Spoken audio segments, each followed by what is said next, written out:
Arslon, bo'ri va tulki o'rtoq bo'lishdi. Ov qilish uchun o'rmonga ketishdi. Kechgacha ho'kiz, echki va bir quyonni ovlagach, 3 o'rtoq ularni sudrab g'orga olib kelishdi. Dasturxonga o'tirdilar. Arslon bo'riga yuzlanib: "Aziz do'stim, bu o'ljalarni shunday taqsimlaki, qornimiz to'ysin", dedi. Bo'ri qimtinib ulushlarni ajrata boshladi. "Ey ulug' sultonim, shu katta ho'kiz sizning ulushingiz, siz eng katta va epchilsiz. Ruxsatingiz bilan yovvoyi echki meniki bo'lsin.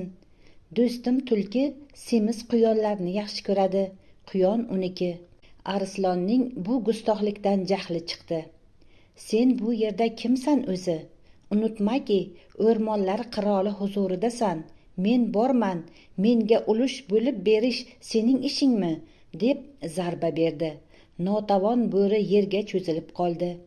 So'ngra Arslon qo'rquvdan dir-dir titrayotgan tulkiga yuzlandi. "Nega qarab turibsan? O'ljalarni sen taqsimla." Falokatni sezib turgan tulki o'rnidan turib, ta'zim qilib shunday dedi: "Ey ulug' sultonim, ulush taqsimlash mening haqqim emas, ammo siz munosib ko'rganingiz uchun gapiraman. Bu quyon sizning nonushtangiz, echki tushligingiz uchun nafis yaxna bo'ladi, ho'kizni esa kechqurun yeysiz", dedi.